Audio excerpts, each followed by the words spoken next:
ล่าง5 งวดติด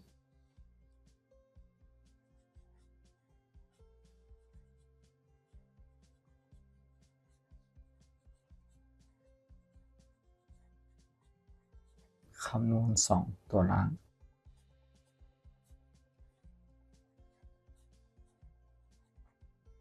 16 มีนาคม 2568ดูเลย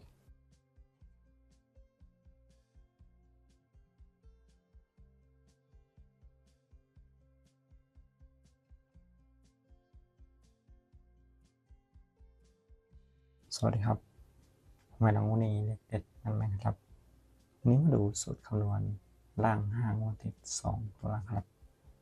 อันดับแรกมาดูสูตรคำนวณกันครับ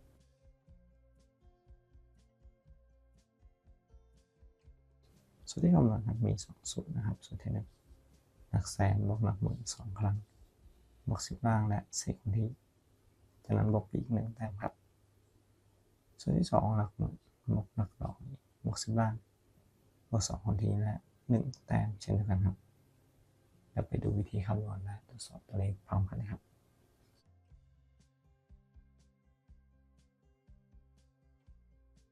ตัวเลขที่นำมานะครับเป็นรางวัลที่1 097863ล้าน21นะครับเริ่มจากงวดวันที่16 ธันวาคม 2567ครับเอาคำนวณทั้ง2 สูตรจากสูตรที่1ครับ0บวก9 2 ครั้งบวก2บวก4เท่ากับ24จากนั้นใช้ตัวท้ายแล้วได้4นะครับบวกไป1 แต้มตามสูตรเป็น5ครับสูตรที่สูตรที่2 9บวก8บวก2บวก2เท่ากับ21คำนวณได้1บวกอีก1 แต้มครับได้2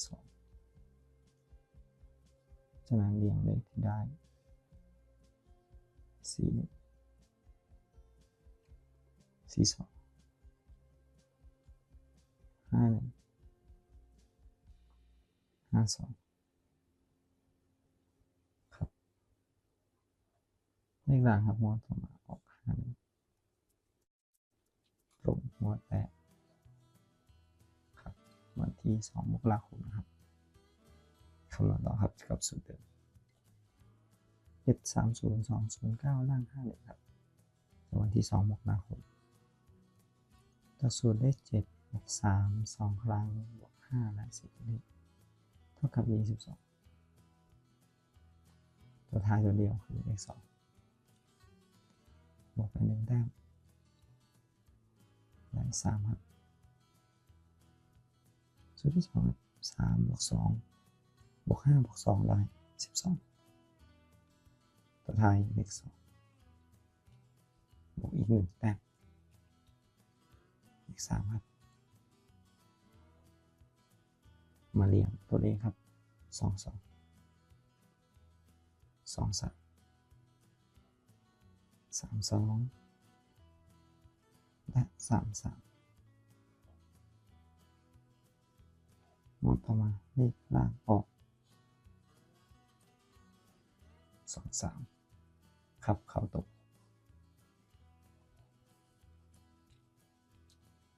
วันที่2ครับต่อไปนำสูตรครับคำนวณตรวจสอบต่อ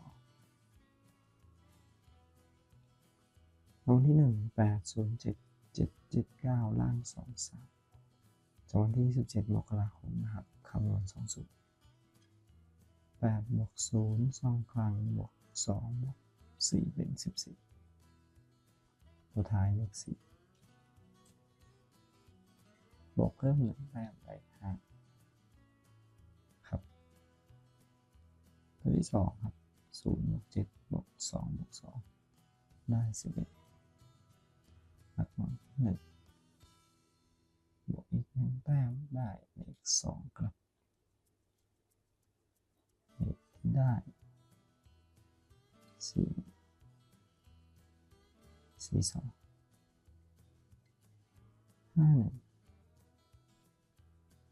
52ครับเลขหลังออก51นะครับเข้าตรงกับเลขล่างครับ51วันที่3 ครับนำรางวัลที่1ครับงวดต่อมาคำต่อ558700ล่าง51นะครับจนวันที่1 กุมภาพันธ์ 2568 5 บวก 5 2 ครั้ง5อีกครับและ4คนที่เป็น24หลักหน่วยได้4บวกไป1แต้มได้5ที่2ครับ5 บวก 7 บวก 5 บวก 2ได้19ครับตัวท้ายที่9บวกอีก1แต้มเป็น10เลข0ตัวท้ายเรียงเลขได้49 40 59และ50ครับล่างงวดต่อมาออก50ครับได้ตรงครับ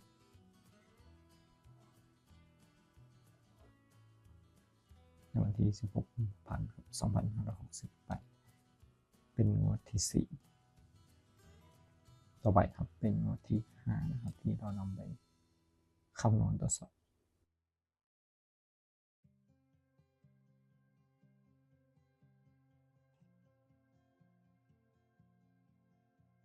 วันที่1วันที่16 กุมภาพันธ์ 8 4 7 3 7 7ล่าง50 8 บวก 4 2 ครั้ง5 บวก 4ได้25หลักหน่วยคือ5บวกอีก1แต้มในครบสูตรที่2 4 บวก 3 บวก 5 บวก 2เท่ากับ14หลักหน่วยที่4บวกอีก1แต้มเป็น5เรียงเลขจากสูตรที่ได้54 55 64 65ครับงวดที่ผ่านมาครับออกล่าง54งวดที่5นี่ครับ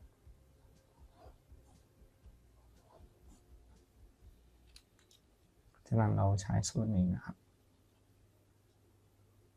คำนวณหัวต่อไปรางวัลที่1 8 1 8 8 9 4ล่าง54จากวันที่1 มีนาครับมาคำนวณ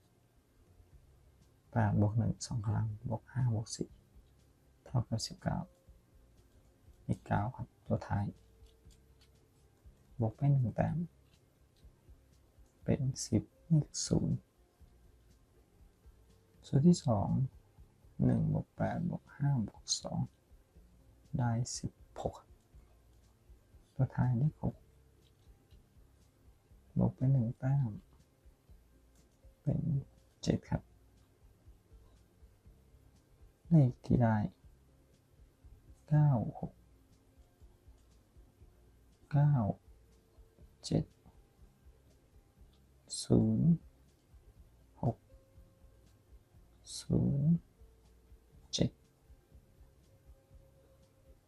งวดวันที่16 มีนาคม 2568ครับคำนวณได้2ตัวล่างครับมาครับมาสรุปอีกครั้งครับจากสูตรล่าง5งวด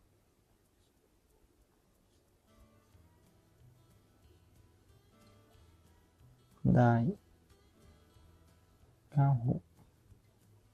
97 06 07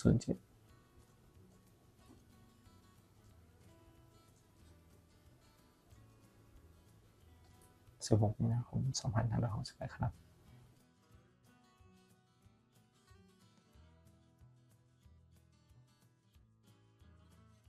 ขอขอบคุณนะครับทุกท่านที่ติดตามรับชมรับฟังครับและก็อย่าลืมกดไลค์กดแชร์กดติดตามเพื่อมีกำลังใจให้เราครับสำหรับวันนี้ขอให้ทุกท่านโชคดีสวัสดีครับ